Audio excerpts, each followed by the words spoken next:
হচ্ছে বাতিল ফেরকারা বলে থাকে আমাদের লোকেরা সালাম দেয় না। আচ্ছা, এমন অবস্থায় দেখা যায় পীর ভাইরা রাস্তায় চলাচলের সময় একজন পীর ভাই আরেকজনকে সালাম দেয় না, না দেখার বান করে পাশ কাটে চলে যায়। কেন সালাম দেয় না, কেন পাশ কাটে চলে যায়, তাহলে সেটা দেখতে হবে। অন্য কোনো কারণ থাকতে পারে, আর এটা তার গাফলত হইতে পারে, আর সে গাফেল হইতে পারে, এই সমস্ত হইতে পারে। আসলে তো গাফেল তো হবেই। আল্লাহ বললেন উলাইকা কাল্লাহ নাম বাল্লুম আদাল উলাইকুমুল গাফিলুন। আল্লাহ পাক নিজে বলে দিলেন তার হচ্ছে পশুর মতো, বরং পশুর চেয়ে অদম, কারণ তার তো জিকির করে না। কাজে এটা মনে রাখতে হবে।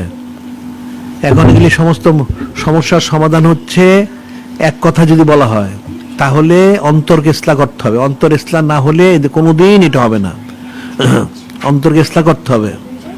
আর অন্তর ইসলাহ করতে হলে বায়াত গ্রহণ করা ফরজ। বায়াত গ্রহণ করলেই হবে না, জিকির সবক নিতে হবে। নিয়ে সবক নিলেও চলবে না, জিকির করতে হবে। আর শুধু জিকির করলেই হবে না, সুবত ইখতিয়ার করতে হবে। তারপরে সুবত ইখতিয়ার করার মাধ্যম দিয়ে ফয়েজ হাসিল করতে হবে। ফয়েজ হাসিল করলে তখন সে ইসলাহ হবে। ইসলাহ হলে তখন তার পক্ষে সমস্ত ন্যাক কাজ করা সম্ভব। অন্যথায় সে কখনো ন্যাক কাজ করবে না। সে ফতোয়া শুনবে কিন্তু সে মানবে না, সে আমল করতে পারবে না, কারণ তার সে মানার যোগ্যতা তার মধ্যে নাই। আল্লাহ পাক যে কোন সময় জায়গায় জায়গায় বলেছেন আল্লাহু লা ইয়াহদিল কাওমাল কাফিরিন কাওমাল ফাসিকিন কাওমুজ জালিমিন। আল্লাহ পাক জালেম কাফের ফাসিকদের হেদায়েত দেন না। আল্লাহ পাক কি দেন না? আল্লাহ পাক তো দিচ্ছেন। অর্থাৎ সে হেদায়েতের অনুপযুক্ত হয়ে যায় কুফরি করার কারণে, জুলুম করার কারণে, নাফরমানি করার কারণে। এখন এগুলো থেকে বাঁচতে পারে যদি, তখন সে হেদায়েত লাভ করবে। সেটাই কোরআন শরীফে বলা হচ্ছে যালিকাল কিতাবু লা রাইবা ফিহি হুদাল লিল মুত্তাকিন। এই কিতাবে কোনো সন্দেহ নেই, সব ঠিক আছে। এখন এই কিতাব কাকে হেদায়েত দান করবেন? যারা মুত্তাকি হবে তাদেরকে। তাহলে মুত্তাকি কে? মুত্তাকি তো আল্লাহওয়ালা।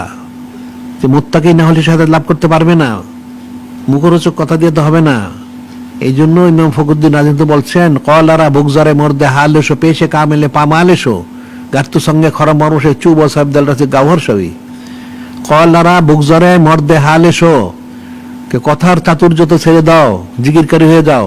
পেশে কামেলে পামালেশো, কামেল শাকের পায়ের ধুলো হয়ে যাও। গার্তু সঙ্গে খরা মর্মসে চুব সাহেবদাল রাছে গাওহর সেই। তুমি যে শক্ত পাথর হও, মর্মর পাথর হও, যত তুমি বধ হও, যখন কামেল শায়েক ওনার পায়ের ধুলো হয়ে যাবে, তখন তুমি মূল্যবান মুক্ত হয়ে যাবে। সুবহানাল্লাহ সাল্লাল্লাহু আলাইহি সাল্লাম। কাজের হচ্ছে মূল বিষয়, এটা মনে রাখতে হবে। সমস্ত সোয়ালের জবাবের মূল হচ্ছে এটাই জবাব।